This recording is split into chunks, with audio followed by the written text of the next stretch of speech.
Halo teman-teman semua, saya Baim dari komunitas Scale. Dan saya Raka dari komunitas Kel. Di sini kami akan mengasih tahu tutorial cara untuk pembuatan ArcGIS Story Maps. Wow, kira-kira buat apa sih kita bikin ArcGIS Story Maps, Im? Nah, tujuan kita membuat suatu infografis dari Story Maps adalah untuk menyajikan informasi dengan teknik immersive storytelling. Immersive Storytelling. Immersive Storytelling itu apa sih? Nah, jadi gini, immersive storytelling itu adalah bercerita dengan bantuan teks, audio, gambar, video, maupun peta interaktif yang memudahkan pembaca dalam mengonsumsi informasi yang akan disajikan. Ah, gitu. Terus gimana cara buatnya, Im? Nah, cara buatnya, mari kita simak video berikut. Nah, tahap selanjutnya kita buka website yang namanya storymaps.arcgis.com dan ini adalah tampilan awalnya. Kita langsung klik masuk di sini. Nah, bagi kalian yang belum punya akun, kalian bisa klik buat akun publik ArcGIS di sini. Jika sudah punya, kalian bisa langsung daftarkan di sini, masukkan di sini, lalu klik masuk. Nah, berikut ini adalah tampilan awal dari ArcGIS Story Map. Untuk membuat cerita, kalian bisa klik buat cerita di sini, lalu mulai dari awal.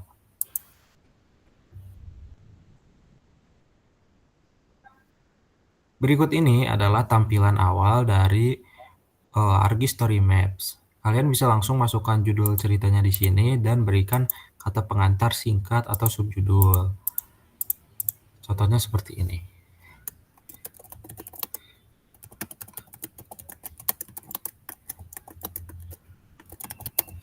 Seperti ini. Lalu bisa diberikan subjudul.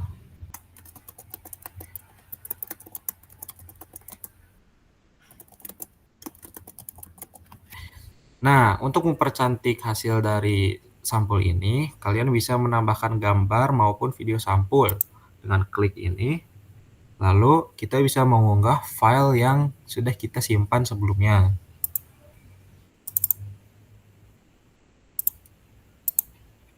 Nah, jika sudah memasukkan fotonya, kalian langsung saja klik tambahkan. Nah, gambarnya akan langsung muncul seperti yang kalian lihat di layar kaca ini. Nah, untuk mempercantik gambarnya supaya ini kan agak kurang enak dilihat ya karena gambarnya di atas, tulisannya di bawah. Kalian bisa klik di atas ini ada tulisan desain, kita klik.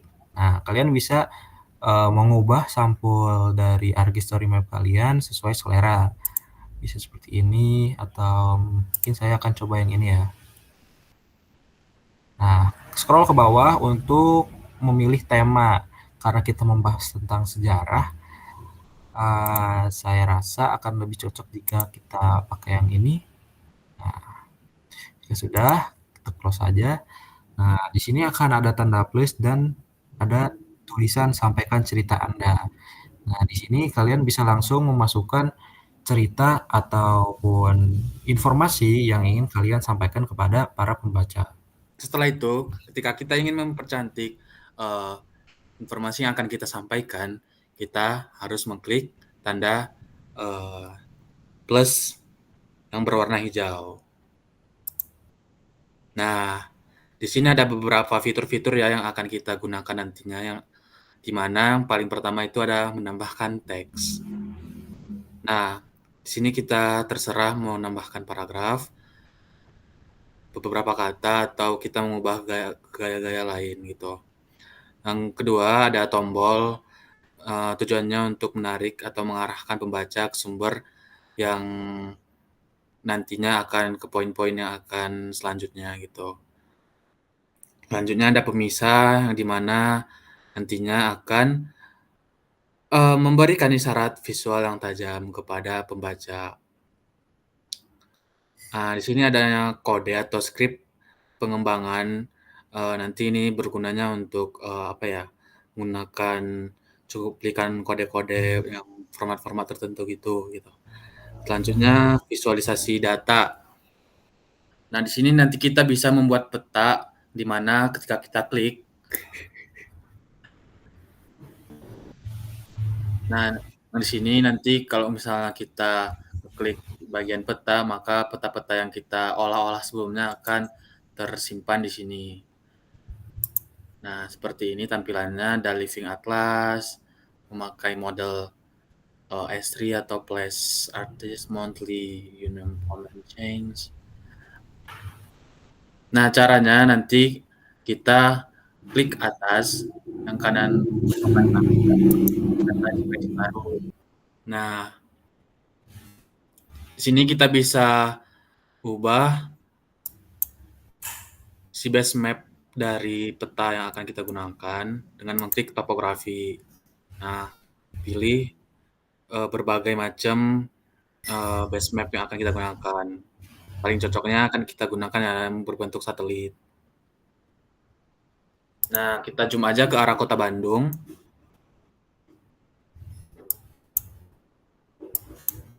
Nah, di mana kita akan membuat informasi sejarah-sejarah kolonialisme di Bandung pada saat masa penjajahan maupun pasca penjajahan.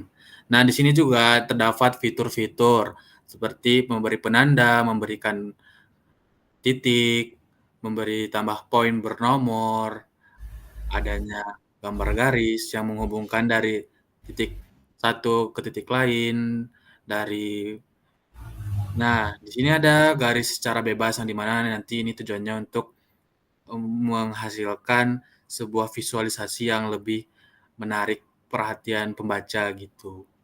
Selanjutnya ada gambar area atau poligon. Nah, di sini kita akan mendigitasi sebuah gedung-gedung bersejarah. Contohnya gedung sate, nanti kita akan mendigitasi area gedung sate tersebut dan memberikan informasi yang dibutuhkan. Selanjutnya ada area secara bebas, ada gambar yang melingkar. Ini tujuannya untuk misal kita ingin membuat suatu penyebaran-penyebaran suatu polusi udara, penyebaran penyakit, penyebaran virus, ini bisa digunakan acuannya sebagai tingkat rendah atau tingginya si apa penyebarannya gitu. Selanjutnya ada gambar persegi panjang untuk mendigitasi bangunan juga. Terus ada tambahkan anotasi, misal membuat, nah begitulah dia biar agar lebih informatif gitu. Selanjutnya ada tanda panah yang menghubungkan dari satu daerah ke daerah lain gitu. Dan ada juga gambar panah bermata dua. Ini kita kreasikan sesuai dengan apa tema yang akan kita buat agar supaya lebih menarik pembaca. Sebelum itu, sepertinya kita akan coba membuat teks kali ya, Im, supaya kita tuh tahu Oke. Bandung tuh ada di sini. Hmm. Dengan klik ini, anotasi, kita klik di sini, kita beri nama kota Bandung. Oke, kita juga bisa mengganti warna ataupun goresan garis yang akan kita gunakan nantinya. Seperti sebagai contoh mungkin kita akan pakai warna putih, lalu kita akan membuat seperti ini. Dan kita akan posisikan tulisannya di agak atas seperti ini. Jika sudah, kita bisa klik simpan. Maka Wow. petanya akan muncul di sini. Kita juga bisa memberikan keterangan seperti lokasi kota Bandung. Nah, seperti itu. Dilanjut oleh Baim. Fitur apa lagi, Baim? Nah, selanjutnya ada fitur diagram. Nah, diagram ini nanti tujuannya untuk mempresentasikan data-data atau grafik data yang disajikan uh, melalui data-data historis yang ada gitu. Misalnya kita ingin membuat presentasi penyebaran sebuah virus, kita dapat menggunakan diagram. Nah, di diagram ini ada 3 jenis, ada diagram garis, diagram pie, dan diagram batang. Selanjutnya ada infografik. Nah, infografik ini tujuannya untuk lebih mendetail, mensorotin nilai-nilai data yang ada gitu. Contoh, kan di tahun misal 1945, tahun kemerdekaan. Nah, di sini kita bisa membuat titik huruf nomor yang tebal untuk mempresentasikan si tahun tersebut gitu. Berikutnya ada tabel. Tabel juga untuk memperjelas sebuah data-data kita agar lebih terstruktur informasi yang diberikan. Nah, di sini ada media juga, kita bisa menambahkan media yaitu berupa citra, ada gambar 360 derajat. Pastikan gambar-gambar yang kita upload ke dalam story map ini gambarnya dengan resolusi yang tinggi supaya agar menarik pembaca agar lebih suka membaca web yang kita sajikan. Nah, terus ada galeri gambar yang menyatukan berbagai gambar gitu. Terus kita di sini juga bisa menyisipkan video. Nah, videonya ini ada 2 cara. Yang pertama kita menguploadnya dari file komputer kita dan juga menyisipkan link dari video YouTube gitu. Nah, adanya audio ini gunanya untuk memberikan sound jikalau Anda ingin web Anda menampilkan sound, baik itu sound dari penjajahan dahulu, rekaman suara waktu zaman dulu, zaman penjajahan, boleh. Nah, selanjutnya ada fitur geser. Nah, ini fitur geser ini membandingkan 2 peta atau 2 gambar yang di mana misalnya citra yang tahun 2000 ke citra 2022, gimana perubahannya begitu. Dan begitu pula kalau misalnya waktu penjajahan gitu kan. Selanjutnya ada garis waktu. Garis waktu itu menggambarkan serangkaian peristiwa secara kronologis gitu, yang bertahap-tahap. Nah, ada juga fitur imersif, yaitu ada bilah samping yang dimana menonjolkan panel media dan panel naratif gitu. Contohnya di samping kita membuat peta di sampingnya, terus di sampingnya lagi ada sebuah infografis yang menampilkan dan mempresentasikan si area tersebut di peta. Nah, selanjutnya ada tur peta. Nah, ini yang paling menarik di dalam story map. Nah, di sini kita akan bisa melihat atau memamerkan serangkaian tempat yang dapat dijelajahi pembaca. Nah, urutan-urutannya bisa disesuaikan dengan kreasi kita semenarik mungkin gitu. Selanjutnya sudah, sepertinya itu saja yang ada fitur-fitur. Selanjutnya kita akan kembali ke Raka. Oke, menarik sekali ya ternyata Story Map ini. Oke, maka dari itu mungkin saya akan sedikit memberi contoh kali ya, karena kita sedang membahas mengenai penjajahan di Kota Bandung. Nah, saya sudah menyimpan beberapa gambar dan saya ingin memasukkannya dengan cara klik plus, lalu kita cari citra. Nah, jika ingin menambahkan unsur yang lebih cantik gitu ya di website yang kalian punya, kalian bisa menambahkan gambar dengan klik tanda plus, lalu cari citra. Citra ini untuk menampilkan satu gambar, sedangkan galeri gambar ini untuk menunjukkan gambar dengan jumlah yang lebih dari satu. Kita klik citra, lalu kita bisa mengunggah file yang sudah kita miliki atau menautkan link yang ada di internet. Kita pilih unggah, kita telusuri file Anda, kita pilih file gambar yang kita miliki. Jika dirasa sudah benar, klik tambahkan. Nah, untuk memposisikan gambar supaya lebih menarik gitu ya, supaya tidak terlalu kaku, kita bisa klik ini, mengambang kanan. Maka petanya akan berada di kanan teks kita. Kita bisa memberikan keterangan seperti suasana jalanan Kota Bandung. Seperti itu. Untuk selanjutnya, supaya kita terasa gitu ya sisi dari geografinya, kita bisa klik plus di sini, lalu kita scroll ke bawah, lalu di sini ada tur peta. Kita klik, kita mulai dari awal. Kita klik yang fokus peta. Sebenarnya bebas sih, tapi saya lebih suka yang ini. Kita klik yang ini, simpan. Nah, akan tersaji visual seperti ini. Kita bisa menambahkan gambar ataupun video yang terkait dengan lokasi yang akan kita bahas. Untuk lokasi yang akan kita bahas sendiri, pertama-tama saya akan membahas mengenai gedung sate. Kita bisa cari di sini gedung sate. Kita bisa dengan cara klik gambar.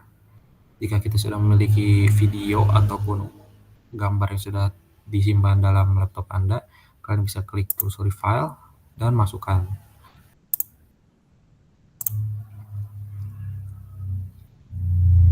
Kita beri gelar di sini adalah gedung sate.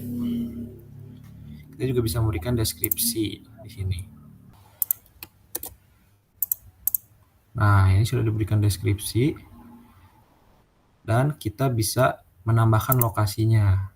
Klik lokasi, atur lokasi, lalu kita bisa mencarinya secara manual atau mencarinya di sini. Namun tidak semua lokasi ada ya, jadi mari kita coba dulu. Gedung sate. Oke, ini ada, kita klik, maka secara otomatis akan diarahkan ke gedung sate. Kita tambahkan ke peta, kita simpan, lalu supaya tampilan petanya lebih menarik, kita bisa klik edit. Lalu kita klik pilih peta dasarnya, kita ganti menjadi peta yang ini. Nah, jika sudah, kita klik simpan.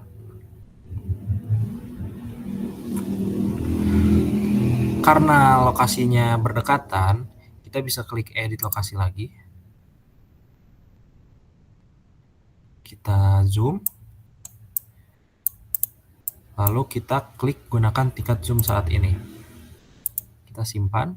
Nah, secara otomatis kita akan menghampiri lokasi yang telah kita titiki barusan. Kita bisa menambahkannya terus sesuai keinginan kita.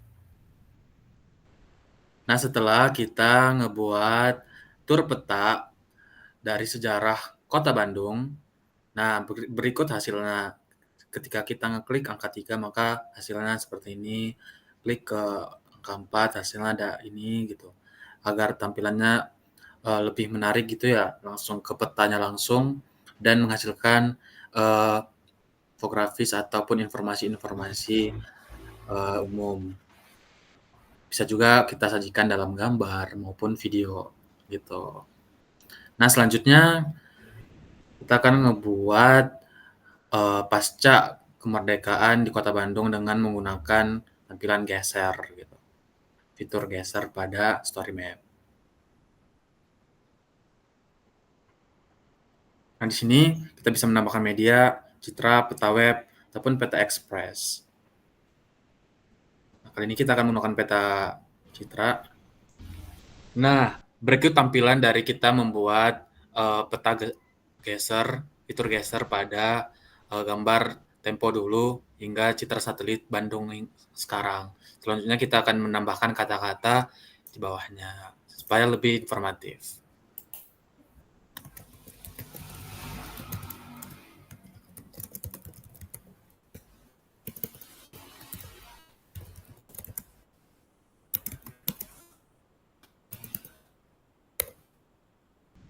Nah, selanjutnya kita akan membahas terkait fenomena Bandung Lautan Api.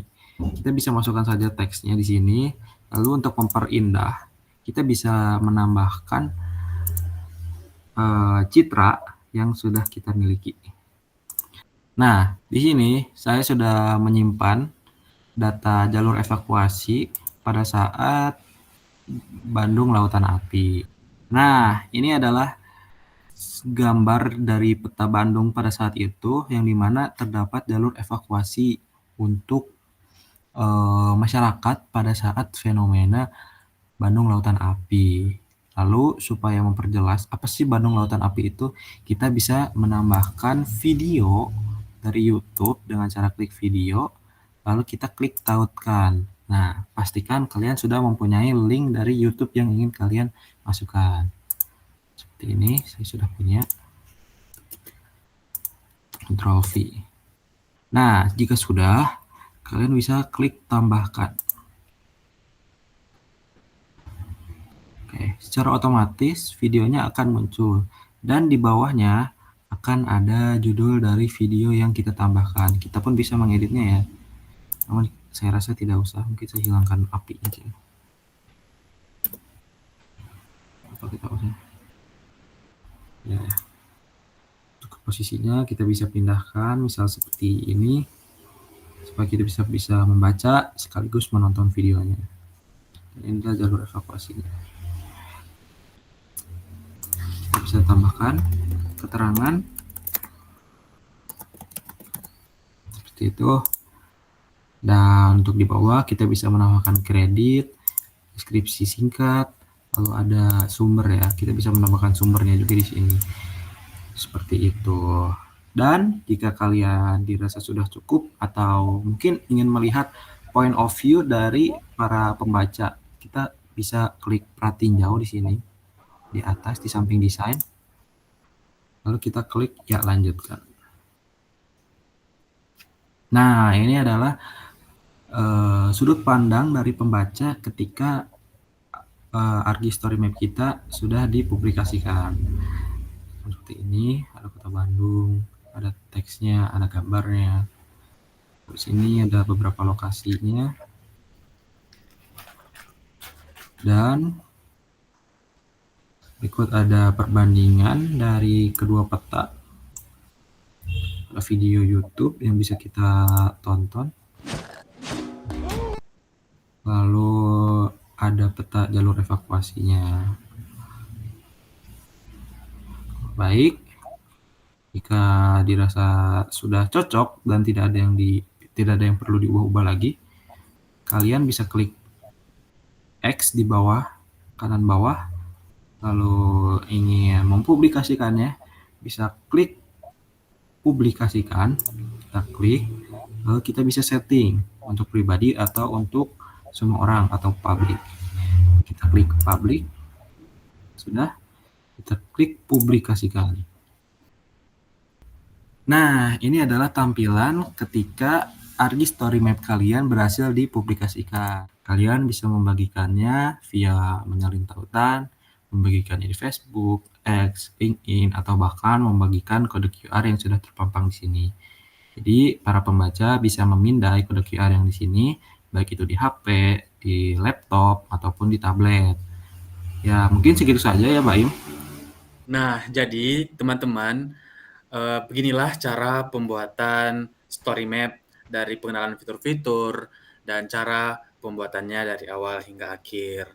Nah, jadi kegunaan dari story map ini adalah kita bisa membuat sebuah WebGIS atau web interaktif tanpa perlu adanya coding-codingan dan kita hanya butuh mengkreasikan diri kita ke dalam story map yang akan kita buat. Sekian dari kami akhiri. Jika ada kesalahan-kesalahan kami mohon maaf gitu.